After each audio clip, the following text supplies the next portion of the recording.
I remember the day it all started. Or, at least, I think I do. Funny how you can never be quite sure about a thing like that. Not anymore. I was at my desk at Quantum Nexus, buried under a pile of reports. It was just another Tuesday, I guess. The hum of the servers in the distance, the smell of stale coffee. Normal stuff. My office, same old messy space. I was clicking through my emails, trying to clear out the junk, whatever. Then, there it was, an email from Mark. Subject, Morning Meeting Agenda. And just like that, a flash, a sharp image in my head. Mark, thin tie, hair slightly ruffled, standing in front of the big whiteboard in the conference room. He was talking about the stability experiment. I recall it clearly, his face tight, a bead of sweat on his temple. He looked worried. I frowned, pushing my glasses up my nose. Mark talked about... Wait, that was last week's meeting, I mumbled, mostly to myself. I shook my head, a small, tired laugh escaping my lips.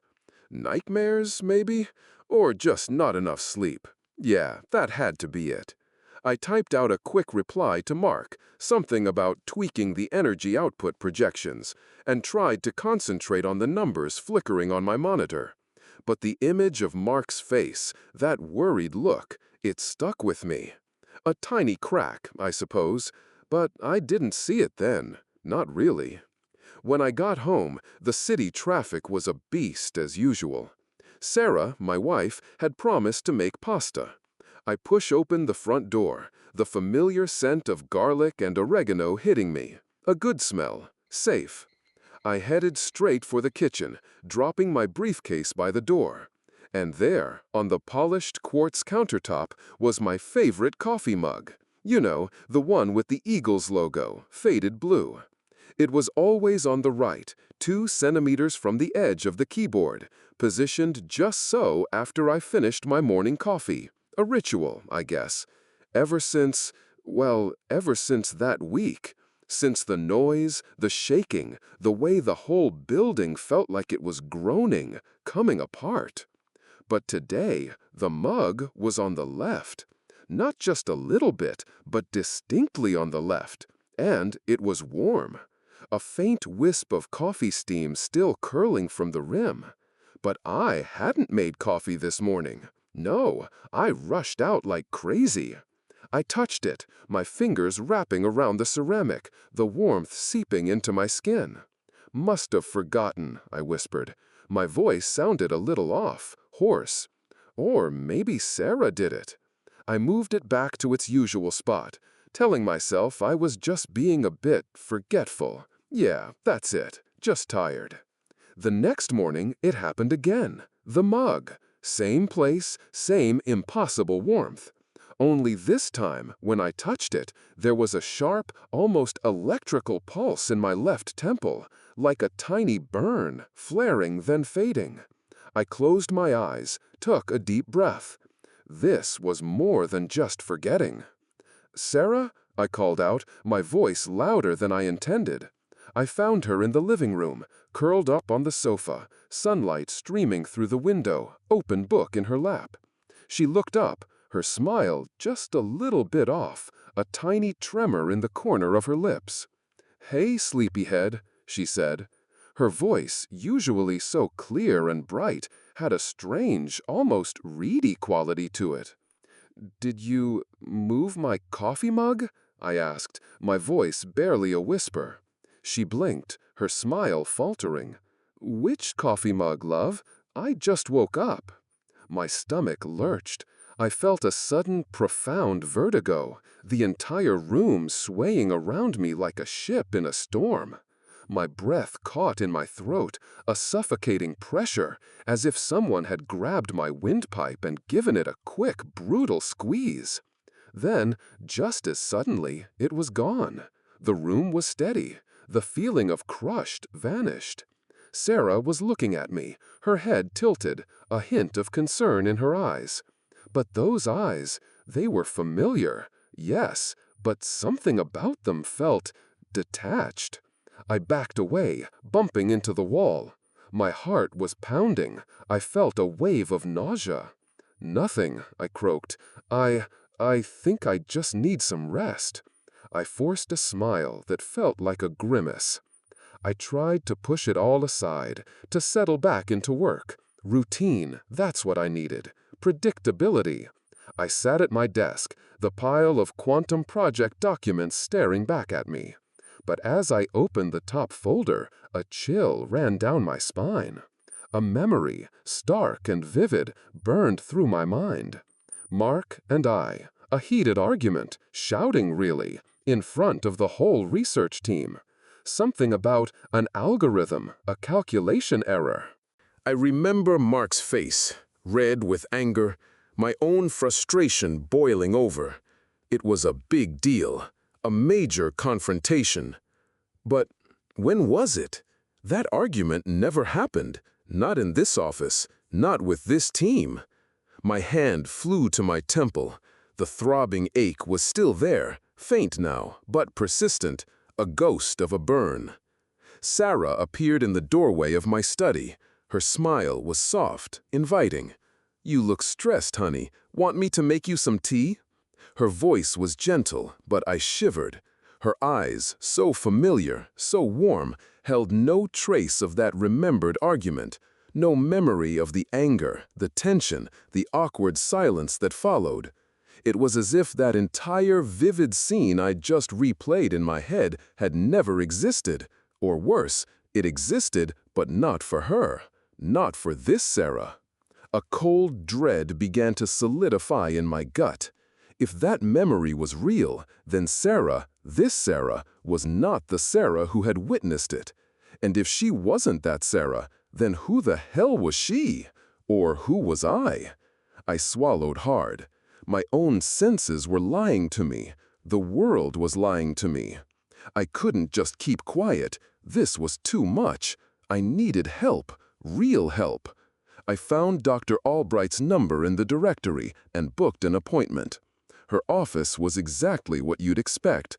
Soft cream walls, a plush, almost too comfortable sofa, the faint scent of antiseptics and lavender. I sat opposite her, trying to keep my hand steady. I told her everything. The déjà vu, the emails, the coffee mug, the pain in my temple, the choking sensation, my conflicting memories, her smile. Dr. Albright listened, nodding gently, her gaze steady. "Elias, what you're describing sounds very much like extreme stress," she said, her voice calm, measured. "Perhaps a post-traumatic reaction. Our minds, they sometimes create diversions, illusions, to cope with overwhelming pressure." She reached for a notepad on her desk. I watched her hand, and in that moment, just a flicker, the notepad wasn't blue. It was a strange, dull black, and the words on the cover, her name, the clinic's name, they twisted, elongated, like something written in a language I couldn't read. Then I blinked. It was blue again, her name perfectly legible. She smiled, a reassuring, professional smile. "How about we schedule a few therapy sessions, huh? I truly believe that with time, you'll find your equilibrium again." I stared at her, that smile. For a split second, it stretched too wide, too thin, revealing teeth that were too straight, too white, like porcelain. She was saying nothing, seeing nothing. Or rather, she was seeing something else entirely. And she was either blind to what I saw, or she was participating in this bizarre charade. The only place I could go, the one person I thought could help, was just another blank wall. I was alone, utterly, terribly alone. I stumbled out of her office, the world feeling like a cheap stage set. The isolation was a physical ache, a cold knot in my chest. I got home, dropped my keys, and simply sank onto the familiar armchair in the living room. Everything felt wrong. I needed something normal, something safe. I grabbed the remote, clicked on the TV. The local news channel. A segment about a quiet, suburban street, one I recognized, not far from here. And then the screen flickered, a sudden burst of static, a harsh buzzing sound. When it cleared, it wasn't video anymore. It was a still image. The same street, the same houses, but every building was warped, leaning at impossible angles, windows stretched into grotesque, gaping mouths. And there, standing in the middle of the road, a tall, impossibly thin figure. It had no face, just a blank, smooth expanse where a face should be. And it was looking directly at me, through the screen. I squeezed my eyes shut. No, this isn't real. A glitch, just a bad connection. I opened them again. The news anchor was back, smiling, perfectly normal, talking about rising property values. I needed light, just some light, safety. I reached out, my hand shaking, and fumbled for the light switch. I flicked it up. The room, instead of brightening, plunged into an even deeper, more profound darkness. It was as if the light, the very essence of it, had been sucked into the bulb, vanished without a trace, leaving behind an oppressive, heavy void. I sat there, in that impossible darkness, my heart hammering against my ribs. A cold dread, colder than anything I'd ever known, crawled up my spine. It wasn't from the external chill of the room.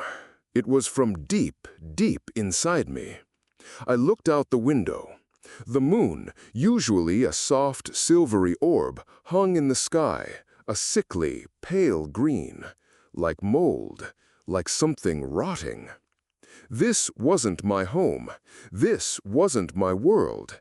Everything was coming apart, and there was no way out. Trembling, I pushed myself out of the armchair. I needed to see something familiar, something undeniable. I walked, slowly, unsteadily, into the bedroom. I flicked the switch. The lamp on my bedside table flared, then dimmed, casting a thin, flickering glow like a dying candle. I went to the large mirror hanging on the wall. I looked at my reflection. My eyes blinked. The reflection in the mirror blinked back. But there was a delay, a tiny, almost imperceptible lag, maybe half a second. My heart seized. I slowly raised my hand, pressing my palm flat against the cool glass. The hand in the mirror moved, mimicking mine. But the joints, the way my fingers bent, it wasn't fluid. It was stiff, like clockwork, like something was forcing it to move. Panic flared, hot and sharp. I yanked my hand back, stumbled away from the mirror. But even as I turned to run, I felt it. The warmth, the faint pressure. As if that ghostly hand, the one in the mirror, had lingered for a moment on my skin. I ran to the kitchen, grabbed a heavy dinner knife from the block. I wasn't thinking, just reacting. I raced back to the bedroom. My reflection was still there, in the mirror, still standing. Not only did it blink late, but its lips, they slowly, imperceptibly, curled upwards, into a smile, a ragged, thin, utterly chilling smile. And in its eyes, in those eyes, I saw it. A small, faint scar just above its left eyebrow. A scar that I didn't have. A scar from a place, from a death I didn't know. It wasn't me. It was something else. Inside me, maybe? Or looking out through me. And I knew, with a certainty that chilled me to my very bones, it had recognized me. I woke up. It was Monday, or at least that's what the bedside clock said. The numbers glowed a dull green against the dark. I blinked. My head felt heavy, like I had been sleeping on a rock. My mouth was dry, tasted like old pennies. I pushed myself up, my muscles aching in places I couldn't quite name. And then I felt it. A faint, thin line just above my left wrist on the inside. It wasn't red, not inflamed, just a faded, almost shimmering mark, like a shadow line. I ran a finger over it. It felt right, familiar, like it had always been there, but I was only now noticing it. "What the hell?" I whispered. My voice was a gravelly rasp. I remembered. I remembered the desperate, panicked idea. The knife, the bathroom, the sharp, searing pain as I tried to end it, end the loops. That memory, it was from a lifetime ago. Or was it yesterday? I didn't know anymore. But the cut, it was deep. I remembered the blood, so much blood. And now, this? Just a line? A memory etched onto my skin. My breath hitched. Goosebumps popped up on my arms, a wave of cold brushing past me, ignoring the warmth of the room. It wasn't just a dream then, or some trick of my mind. These things were real. The impossible things. They were leaving their marks on me. This wasn't about being tired. This wasn't stress. I had to go back. Back to Quantum Nexus. That's where it had started. That's what felt like the core of all this mess. I dragged myself out of bed. The urge to just lie there and let whatever come wash over me was strong, but stronger was this new, cold sort of clarity. I had to know. I had to find out. The drive to work was a haze. The city seemed all right, normal, in that unnerving way it had before, as if nothing was wrong. The sky was the usual pale blue. Cars honked in their usual way. But the illusion, it was thin now, like tissue paper, ready to tear. When I got to the Quantum Nexus building, it looked the same. Cold, gray, imposing. But something already felt off. The air around it, it seemed to hum with a low, almost inaudible thrumming. I walked down the familiar corridor to my office. The door. It was different. It usually had this kind of industrial gray finish, practical. But today, it was dark. A deep, almost black, bluish color, like a bruise. And the lettering, Elias Vance, Quantum Physics. It looked like someone had carved it in with a dull knife. The letters, they weren't straight. They were sagging. Sliding down the door, like wet paint, like they were melting. I frowned, reaching out to touch it. My fingers hesitated before making contact with the cold wood. It felt older, more coarse than I remembered. I tried the handle. It was stiff, stuck. I leaned my weight into it, pushed.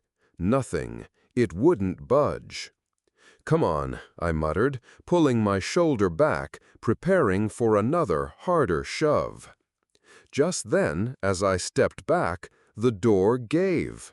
Not with a creak, not with a groan.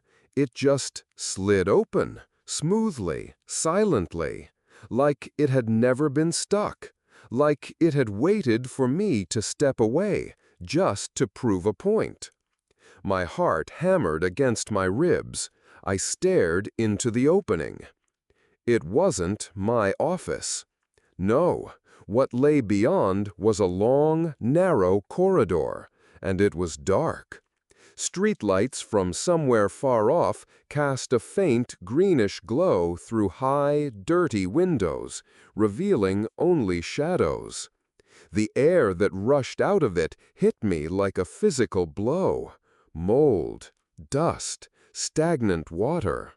The smell of something rotting, deep in there. A sickening dampness that made my stomach churn. I heard a faint dripping sound from somewhere deep inside that impossible hallway. Drip, drip, drip. I gasped, stumbling back, my hand flying to my mouth. And then I blinked. My office. It was there, familiar. The messy desk, the swivel chair, the faded science posters on the walls. The gray door, solid and unassuming, exactly as it should be. The lettering, sharp and crisp. I shook my head, my eyes wide. I must be losing it. This was it, the breakdown. But then I looked down. Right on the floor, on the industrial carpet just inside the doorway, a wet footprint, dark against the gray. Not mine, too large, too deep. Like something heavy, something soaked, had just walked out of that dark, moldy corridor and into my office, and then vanished. My throat clenched. I wanted to scream, but nothing came out, just a raw, ragged sound caught in my windpipe. I couldn't ignore it anymore. It wasn't mind playing tricks. The world was playing tricks, and I was in the middle of it. So I started looking, really looking. Every loop, every new Monday morning was a chance. I tried different things, follow Mark around, ask Sarah specific questions, try to log into restricted servers, get myself fired, get myself killed, just to see what happened next. Each time I'd wake, still Elias, still me, but with more memories, more scars, more knowledge. Like a terrible, personal encyclopedia of cosmic error. I spent what felt like weeks, months even, going through the motions, collecting fragments. I became good at it, a grim, detached sort of good. I learned which doors led where, which servers held which files, which scientists were working on what. The details shifted, of course. My ID card sometimes wouldn't work, then it would.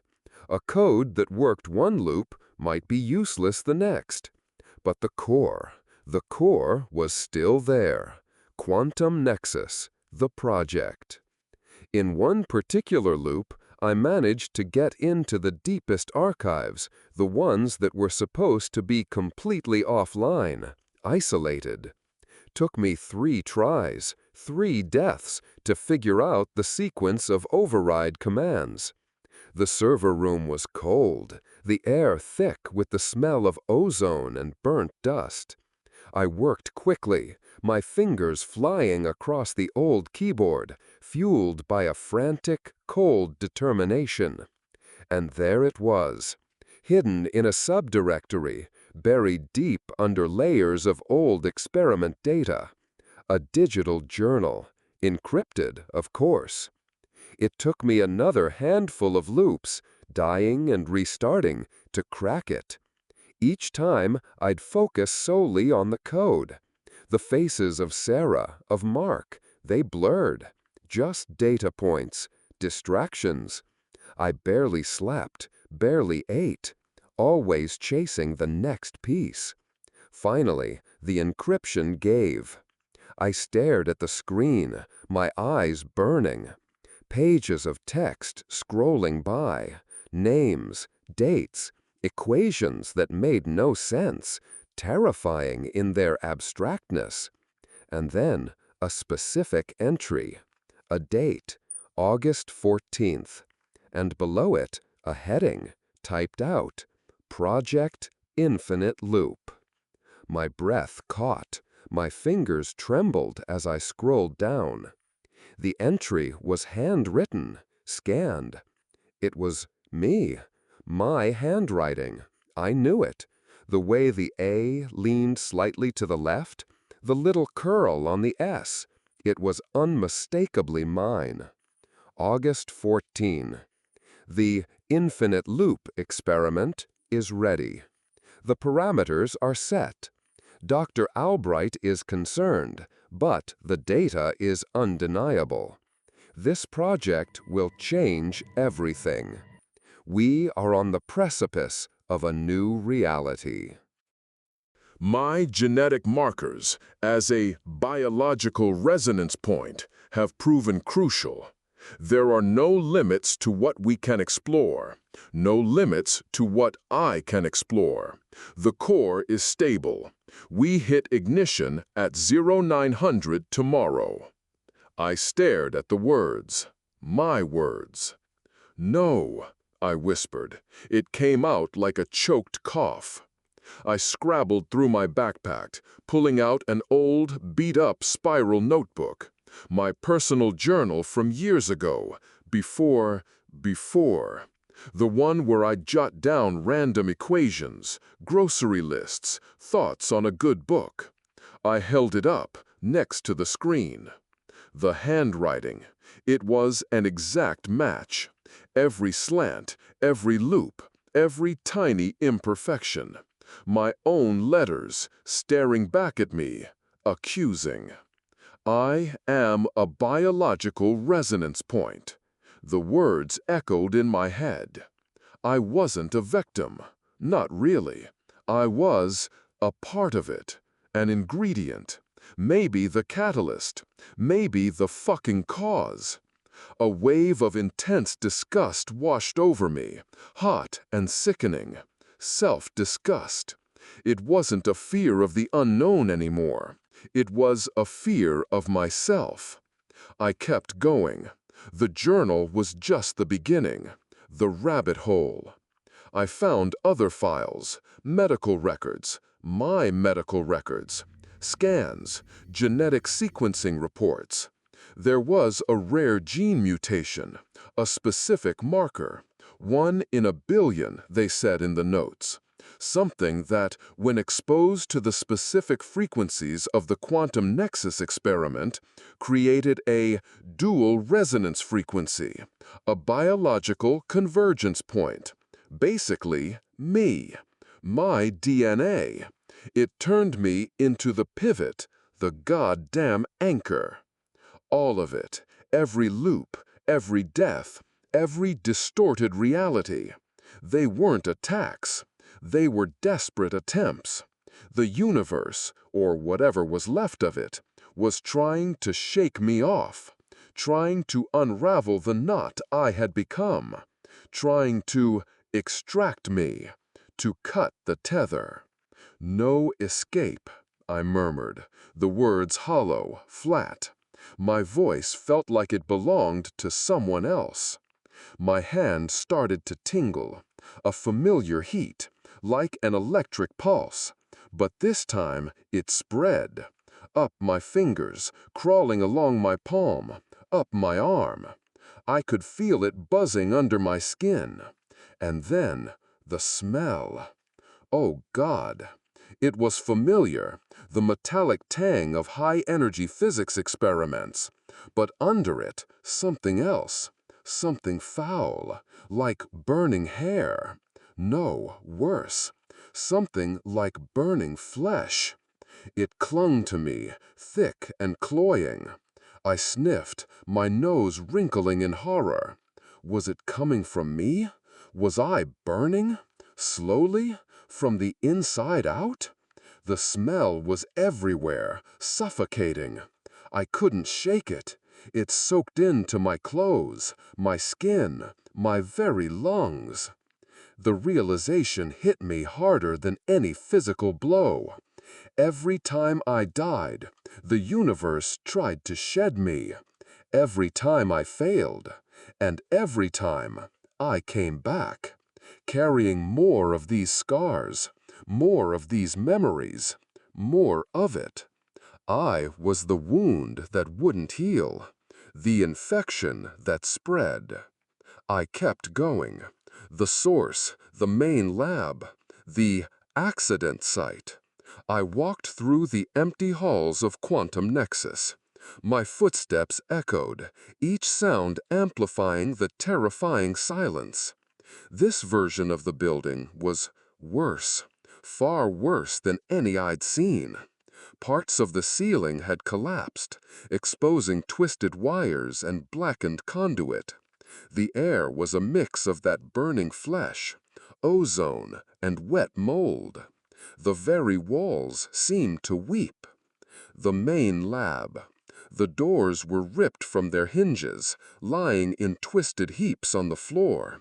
Inside, it was a mess.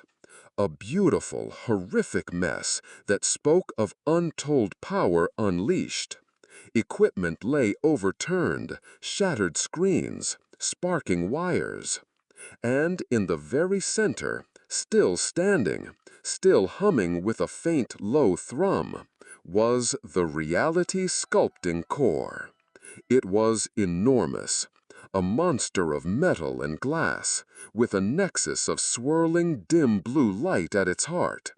It looked ancient, but it was alive, whatever that meant. It pulsed softly, steadily, a slow, deep breath in the ruined room. I walked towards it. My heart was a drum in my chest, a frantic, desperate rhythm. I lifted my hand. It was shaking. I was the nexus. I was the pivot. This was my mess. Mine. I took a deep breath, the burning smell filling my lungs, searing them. I didn't care anymore. The facade was gone. The questions were answered. Now there was only one thing left: to face it. To face me. I reached out, my trembling fingers making contact with the cold, smooth surface of the core. The dim blue light, it seemed to pull at me, draw me in. And then it happened. Not a memory, not a shard, a torrent, a goddamn flood. Millions of them, all at once. It wasn't a flash, it was a deluge. I was suddenly everywhere, everywhen. I was Elias, all of him, in every possible universe. I saw myself die, over and over and over. My throat constricted, no air. I felt the knife plunge into my gut, the sickening warmth of my own blood. I felt the impact of the car, the crunch of bone. I saw the fire, the way my skin blistered and peeled. I was drowning, water filling my lungs, cold, dark, endless. I saw Sarah, her face twisted with an anger I couldn't comprehend, her hands strong, cold, wrapping around my neck, squeezing. The last image of her face before everything went dark. I felt it, all of it, simultaneously. The burning, the crushing, the tearing, all the deaths, all the agonizing ends. The echoes, they weren't echoes anymore. They were real. They were happening right now, in every fiber of my being. No escape. The voice was mine, but it wasn't. It was a chorus, a million Eliases screaming that single, terrible truth, from a million timelines, a million deaths. The blue light, it wasn't just pulling at my fingers anymore.